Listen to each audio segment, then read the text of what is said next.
नमस्कार. Prime time महाराष्ट्रामध्ये मी सुहास आपल्या सगळ्यांचं स्वागत करतो. धैर्यशील मोहिते पाटील हे सध्या भाजपच्या रडारवर आहेत आणि असं असतानाच अगदी अचूक टायमिंग साधत धैर्यशील मोहिते पाटील यांनी एकनाथ शिंदे यांची भेट घेतली आहे. मोहिते पाटील एकनाथ शिंदे यांची भेट घेऊन प्लॅन बी तयार करतायत का, असा देखील एक प्रश्न या निमित्ताने पुढे येतो. नेमकं सोलापूर जिल्ह्यातलं राजकारण काय चाललंय हे शोधण्याचा प्रयत्न आपण या व्हिडिओतनं करणार आहोत. तुम्हाला व्हिडिओ आवडला तर लाईक करा, शेअर करा आणि आमचं चॅनल सबस्क्राईब करायला विसरू नका. त्याचप्रमाणे तुमच्या कमेंटसुद्धा कमेंट बॉक्समध्ये नक्की टाका. तर मुळामध्ये एकतर मोहिते पाटील यांचं जे राजकीय घराणं आहे, या मोहिते पाटलांच्या घराण्याला डावलून कोणी कुठलाही पक्ष, मग भाजप असेल, राष्ट्रवादी असेल, काँग्रेस असेल, कुठलाही पक्ष या घराण्याला डावलून काम करेल असं यापूर्वीपर्यंत जर का कोणी तुम्हाला सांगितलं असतं तर यावर विश्वास बसला नसता. इतका या घराण्याचा राजकारणामध्ये दबदबा आहे.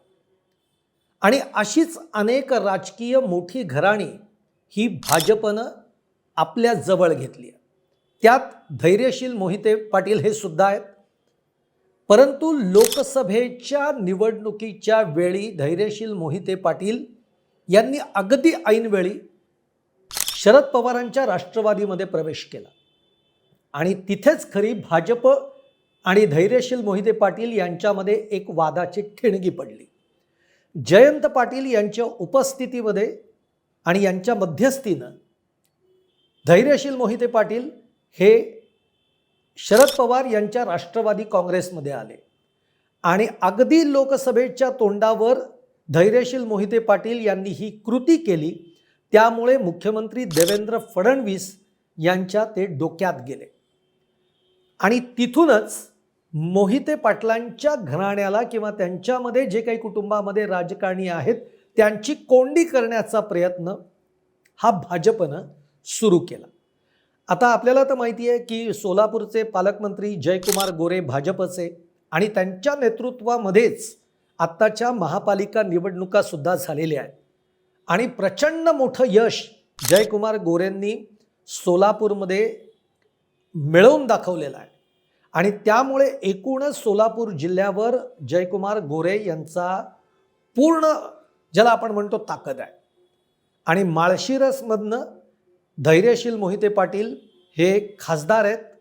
त्याचप्रमाणे धैर्यशील मोहिते पाटील यांचे बंधू रणजितसिंह मोहिते पाटील हे देखील धैर्यशील मोहिते पाटलांबरोबर राष्ट्रवादीमध्ये जातील अशी चर्चा होती, पण त्यांनी भाजप सोडलं नाही.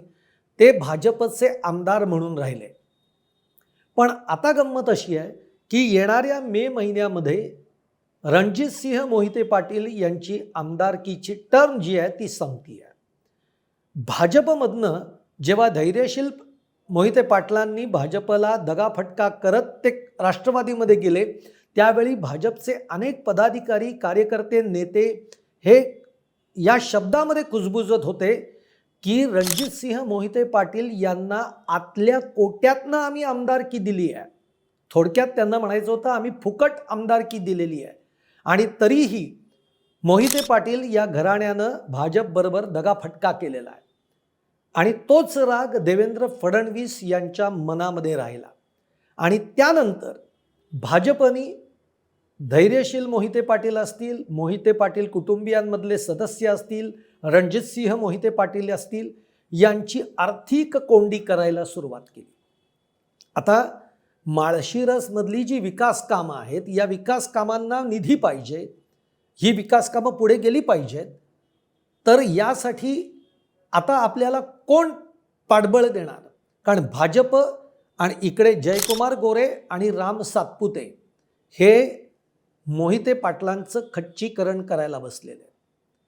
तुम्हाला आत्ताच्या या स्थानिक स्वराज्य संस्थांच्या निवडणुकांमध्ये देवेंद्र फडणवीसांनी राम सातपुतेंना बळ दिलं आणि राम सातपुतेंनी सुद्धा नगर परिषद असेल, जिल्हा परिषदा असतील, जयकुमार गोरे आणि राम सातपुते यांच्या एकत्रित काम करण्यामुळे आज या ठिकाणी सुद्धा भाजपनी चांगली स्थानिक स्वराज्य संस्थांमध्ये मजल मारली. अशा वेळेला बरं, राष्ट्रवादीची तर जी पिछेहाट झाली ती आपण सगळेजण बघतोय. अशा वेळेला आज राष्ट्रवादी पक्ष हा सत्तेत नाही आहे शरद पवारांचा, आणि हीच धैर्यशील मोहिते पाटील यांची कोंडी व्हायला लागली की आपला पक्ष तर सत्तेत नाही आहे, आता आपल्याला विकास कामं जर करायची असतील तर सत्तेबरोबर आपल्याला जुळवून घ्यावं लागेल. भाजप आपल्याला उभं करणार नाही आहे, उलट भाजप आपली अधिकाधिक कोंडी कशी करता येईल याचा प्रयत्न करणार आहे. कारण याला कारण ठरलंय एक तर धैर्यशील मोहिते पाटील यांचं राष्ट्रवादीमध्ये जाणं, आणि दुसरं कारण जे रणजितसिंह मोहिते पाटील जे आहेत त्यांची जरी टर्म आता मे महिन्यामध्ये संपत असली तरी भाजपकडून त्यांना पुन्हा संधी मिळणार नाही, हे रणजितसिंह मोहिते पाटलांना सुद्धा माहिती आहे. याचं कारण असं, आत्ताच्या निवडणुकांमध्ये गेल्या निवडणुकांमध्ये राम सातपुते वर्सेस माझ्या मते उत्तम जानकर अशी लढत झाली, आणि यामध्ये रणजितसिंह मोहिते पाटलांनी भाजपचं काम केलं नाही असा आरोप हा राम सातपुतेंनी केला, आणि त्याच्यामध्ये राम सातपुतेंचा पराभव सुद्धा झाला, आणि त्यामुळे आपला पराभव झाला असं राम सातपुते म्हणायला लागले.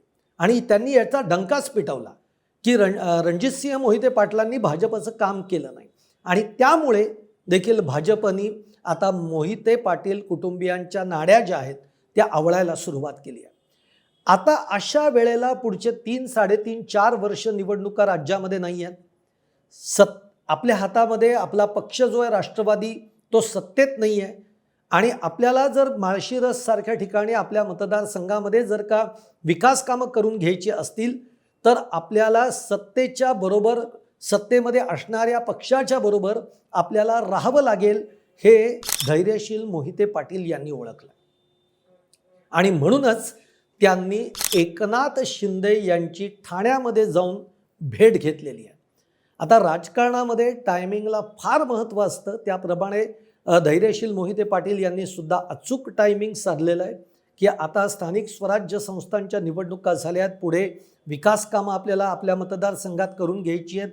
एकनाथ शिंदे हे नगर विकास खात्याचे मंत्री आहेत.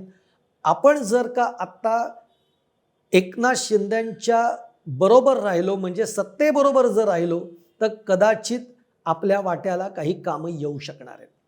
हीच गोष्ट ओळखली आहे रणजितसिंह मोहिते पाटील यांनी सुद्धा, आणि म्हणून त्यांनी मंत्री भरत गोगावले, मंत्री उदय सामंत यांच्या भेटी घेतलेल्या आहेत.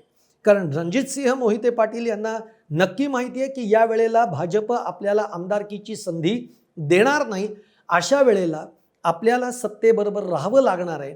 त्यामुळे या भेटीगाठी सध्या मोहिते कुटुंबियांनी एकनाथ शिंदेंच्या पक्षाबरोबर वाढवलेल्या आहेत. आगामी काळामध्ये धैर्यशील मोहिते पाटील हे बी प्लॅन तयार करतायत अशी देखील आता माळशिरसमध्ये चर्चा सुरू झालेली आहे की एकनाथ शिंदेंच्या पक्षामध्ये किंवा त्या पक्षाबरोबर राहून आपलं राजकारण करायचं, अशा पद्धतीची आता एक डावपेच हा धैर्यशील मोहिते पाटील यांच्याकडनं खेळला जाण्याची शक्यता आहे. परंतु यामध्ये आता आहे भाजप, आणि भाजपला धैर्यशील मोहिते पाटील यांच्या ज्या काही चाली आहेत या सगळ्या चाली भाजप ओळखून आहे, आणि त्यामुळे धैर्यशील मोहिते पाटील यांची कुठे कुठे कोंडी करता येईल ही कोंडी सध्या जयकुमार गोरे, राम सातपुते करण्याचा प्रयत्न करतायत. या सगळ्यामध्ये अजितदादांचं अकाली जाणं हे सुद्धा खूप मोहिते पाटील घराण्यासाठी खूप धक्का देणार आहे. याच्यासाठी कारण मोहिते पाटील जे आहेत धैर्यशील ते राष्ट्रवादी बरोबर आहेत, परंतु अजितदादा असताना विलिनीकरणाची सगळी चर्चा होत होती, आणि जर हे विलिनीकरण झालं असतं तर निश्चितच हा पक्ष एक तर सत्तेबरोबर आला असता म्हणजे राष्ट्रवादी, आणि त्याच्यात आपलं काम साधता आलं असतं. पण अजितदादांच्या अकाली जाण्यामुळे, अपघाती मृत्यूमुळे विलिनीकरणाची चर्चा थांबली, त्यामुळे धैर्यशील मोहिते पाटलांची कोंडी झाली. इकडे भाजप आपल्याला खिंडीत सातत्याने गाठण्याचा प्रयत्न करत आहे. ही कोंडी फोडण्यासाठी आणि टायमिंग पकडून धैर्यशील मोहिते पाटील यांनी एकनाथ शिंदेंच्या भेटीगाठी सुरू केलेल्या आहे. आता धैर्यशील मोहिते पाटील यांच्या या प्लॅन बीला एकनाथ शिंदे किती सहाय्य करतायत, किती पाठिंबा देत आहेत, किती आधार देत आहेत हे बघणं फार महत्त्वाचं ठरणार आहे. कारण शेवटी जर धैर्यशील मोहिते पाटील यांना जर का बरोबर घेतलं किंवा त्यांना जर का एकनाथ शिंदेंनी त्यांची काही कामं करण्याचा प्रयत्न केला तर देवेंद्र फडणवीसांची नाराजी ही ओढावून घ्यावी लागणार आहे. आणि आत्ताच्या स्थितीमध्ये एकनाथ शिंदे किंवा एकनाथ शिंदेंची शिवसेना हे ते करेल का हा देखील एक प्रश्न आहे. त्यामुळे एकूणच सोलापूर जिल्ह्यातलं जे राजकारण आहे आणि त्यातून धैर्यशील मोहिते पाटील घराण्याच्या बाबतीमध्ये ज्या पद्धतीची कोंडी भाजप करत आहे, ही कोंडी फोडण्यामध्ये मोहिते पाटील कुटुंब, धैर्यशील मोहिते पाटील, रणजितसिंह मोहिते पाटील यशस्वी होतात का हेच बघणं फार महत्त्वाचं ठरणार आहे.